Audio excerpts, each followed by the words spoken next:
What is up, fantasy endgame community? Welcome back. I'm Pierre, he's Chris, and we're here to talk about rookies after the NFL draft. We're going to give you our top 10 rankings as far as running backs and wide receivers, maybe tight ends. We'll see if we'll throw one in there. But we're talking about fantasy value and how we look at these rookies now that we know their landing spots. So let's start with number one. If you're in a dynasty rookie draft, who you got at the 1.1, Chris? No surprise, we both have the same player. Yeah, Breece Hall is pretty much the only player that I feel very good about. Jets traded up to get him. He's coming into a situation where he's going to get the majority of the work, and I really like what this Jets team has done on both sides of the ball. So, got to feel fairly good about Breece Hall. Probably the best you could feel about anybody in this class. He's not a slam dunk home run like Najee in Pittsburgh last year, but still got to feel good about him. Yeah, I don't love him going to the Jets, and I'm not just saying that as a Dolphin fan, but I kind of said this beforehand. Regardless of landing spot, I think he was going to be the 1.1 because the receivers, as many good receivers as were depth-wise in this class, there wasn't really one that stood out. We didn't even know who the first one picked was going to be, unlike last year. So Breece Hall, especially in such a thin running back group, he's got to be the number one pick. Now, the next four, kind of our tier after this, we kind of have the same players, but a little bit different order. So let's start with number 2. We both agree that Chris Olave is the number 2 pick. Did you feel that way before the draft? Not necessarily. I mean, he was my number 1 wide receiver because I just like his skill set. But I knew that he, like a lot of these guys, situation would matter. So I just think him on the Saints, when you look at these rookies, most of them are tied to really bad quarterbacks. At least Jameis Winston, we know, can support multiple fantasy wide receivers. So I feel better about him, at least in the short term. And I think he's very good. So, yeah, I think he was definitely up there to compete to be the number 1 receiver as far as fantasy value. And I think he kind of cemented it with a good landing spot. Now, I'll tell you, it's tough for me because I'll just come out and just say I'm a Treylon Burks truther, right? I'm one of those, like a lot of people down on him. I don't get it just because it's his 40 time. But whatever. So Burks, I thought maybe could have been the number 1 guy. I have him down at number 3. It couldn't be a better spot for him, honestly, though. I know we're going to talk about Sky Moore and the Chiefs. But look, Burks, he was already going to be a guy that was going to be possibly the number 2 receiver starting for the Titans. And they traded A.J. Brown, and all of a sudden, he's the guy. He is the number 1 target in Tennessee. Now, granted, it's not a pass-heavy offense, and I guess it's a lame duck quarterback now with Ryan Tannehill, maybe 1 foot out the door since they drafted Malik Willis. We'll see what happens there, but man, you've got to love his intended target share. You have him down at 5. So talk to me about that. Is it, this kind of same feeling that maybe he doesn't have that speed, or is it the landing spot, or is it both? It's both. I think, yes, they obviously drafted Burks to be A.J. Brown, right? They made that trade with the Eagles, and then, what was it, it was a few minutes later, they traded up and got Burks. So they knew what they were doing.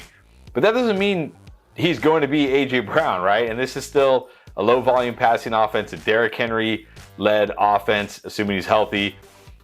So, sure, it's a great landing spot for him. I definitely liked him more after he was picked by the Titans than I did before that. But when you look at Garrett Wilson, who I had up there as one of my top wide receivers, again, like I said about Breece Hall, I really love what the Jets are doing here.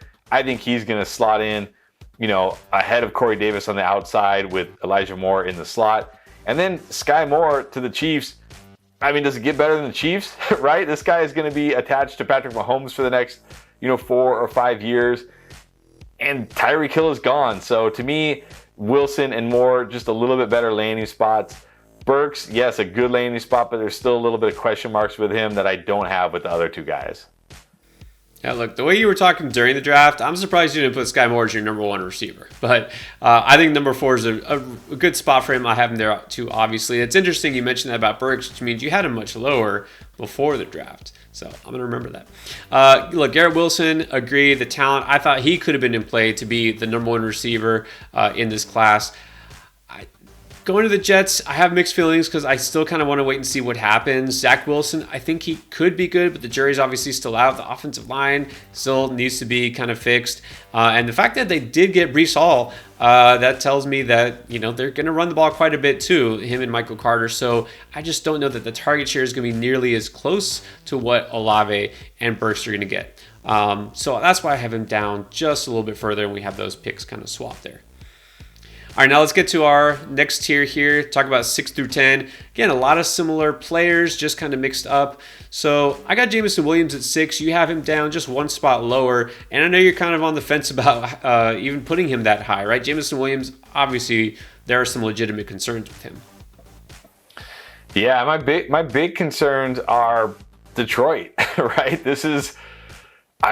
He's going to need a quarterback upgrade at some point. And it could happen. It could certainly happen. But I just don't think Jared Goff, they're obviously going to roll with Jared Goff for another year. And I just don't think he's the type of guy who can play to Jameson Williams' strength. So even if Williams is out there for week 1, which he says he's going to be, I think it's going to be a rough first season for Williams. Obviously, it could get better if they improve that quarterback. But just to have some, reservations about him being on the Lions and whether they can actually play to his strengths. I don't know if they can.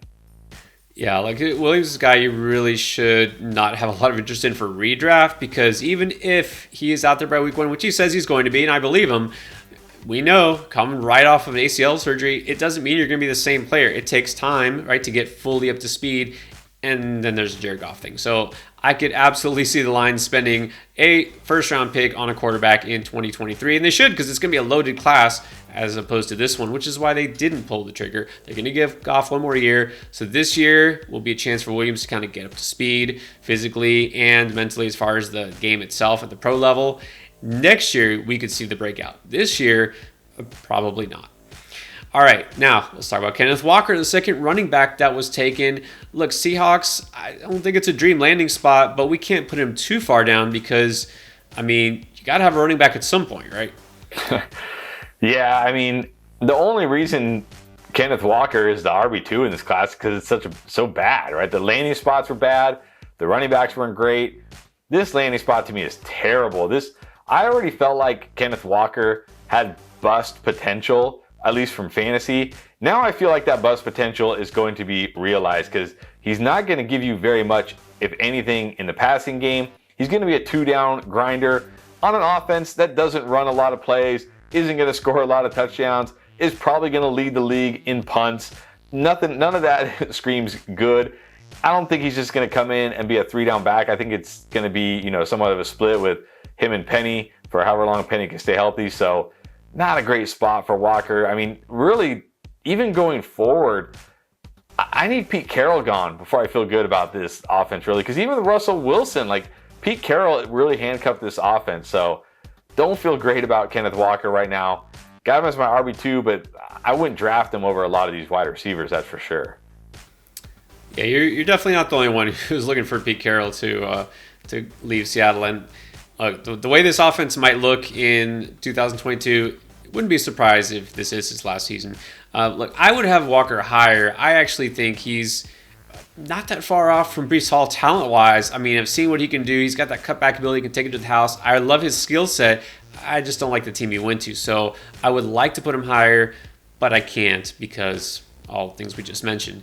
And then let's look toward the bottom here. Christian Watson, you have as your 10th player, just barely making your top 10 cut. I'm a little higher on him because not just that he's got Aaron Rodgers throwing it to him, but man, this guy is a physical specimen. He's a beast. I absolutely think he's kind of like I don't say poor man's, but maybe like a light version of DK Metcalf. This guy can make plays down the field, and he's in a better situation there. So I think the upside is just too massive to ignore. But you have him a little bit lower down there, lower than Drake London. Talk to me about that. Yeah, I just think Drake London's a better receiver, honestly. And I know Atlanta's not a great landing spot today, but I just think Drake London's a better receiver. And if they do draft a quarterback next year, I know they took Ritter late there, but I don't think he's going to pan out. But if they do take a quarterback next year, I think Drake London will be in a good spot there. Watson obviously in a great spot in Green Bay, and they moved up to get him, which you gotta like seeing that. I just do have some worries about him at the next level, but I agree with you about the upside. Like, I would much rather, if I was in my rookie draft and I had the choice between him and Kenneth Walker, I'd probably take him, to be honest, even though I have Walker ranked higher, because I would just be like, you know what? I don't see a path to upside for Kenneth Walker. At least there's a path to upside for Christian Watson. So I have him ranked this low again just because I have a little bit of question marks about will he be able to get it done at the next level. But yeah, definitely a dream spot and definitely tons of upside. And before anyone says that I'm taking landing spot too much into account, especially having Drake London that low when he was first receiver taken, Atlanta is a terrible spot. Like, there's no arguing that. It's a terrible situation, but I wasn't as high on Drake London as a lot of people to begin with. So that him landing there, to me, just kind of cemented he's not going to be one of my top 5 receivers. And then last but not least, Rachaad White. We had a 9 and 10 respectively. I have a feeling he's a guy, from what I hear, you're going to have a lot of, not just in Dynasty, but in redraft this year. Well, both, really. I mean, he's kind of an interesting one because his value might be better this year than it is next year, because I think people are really sleeping on Rachaad White this year. He was a guy I loved. He was my RB3. I was really hoping he would land in a spot where, you know, maybe not as good of an offense, but where he could get a chance to be kind of a bell cow back. Unfortunately, that's not going to happen with Leonard Fournette there. But look, the Bucs are trying to win a Super Bowl. They know that this is probably the last year of Brady, right? It's the last year he's under contract. He almost retired. He almost left. It's unlikely they're going to, even if he plays next year, it's probably not going to be with the Bucs. I don't believe that they invested a 3rd round draft pick in a running back to sit behind Leonard Fournette for a year when they're trying to win right now. I think they have a plan for White. He's not just a good pass catching running back. He's a good pass catcher, period. He can run the full wide receiver route tree. There's going to be times where this guy is in the slot or on the outside and Leonard Fournette is in the backfield. And I really think this could be more of a split than people think. People just think this was great for Leonard Fournette. I don't. And we know if Leonard Fournette gets hurt, Rachaad White will step up into a 3-down role in the Tampa Bay offense. So this year I really like Rachaad White. Now going forward in Dynasty, I can't be as high on him because next year we could be looking at a Kyle Trask offense. I don't know, a Blaine Gabbert offense, some random QB they draft type of offense, right? We don't know. So I'm not quite as high on him in Dynasty going forward, but I think this year he'll have plenty of value. Yeah, I mean, this might sound crazy, but you could argue that Rachaad White might have potentially the most upside of any running back, because him taking over the role potentially, like if Fournette goes down, as the guy in that offense, man, sky could be the limit there, as opposed to playing in the Jets offense or playing, in the Seahawks offense. So Rachaad White, definitely a guy you need to look out for. All right, those are our top 10 rookies after the NFL draft. See how this changes and how this affects ADP throughout the offseason. Guys, we're doing best ball drafts right now on Underdog all offseason long. Join us in the mock drafts, which we do all offseason long. Join the Discord. You can find information about that in the description below and see what we're talking about. All right, thanks for watching.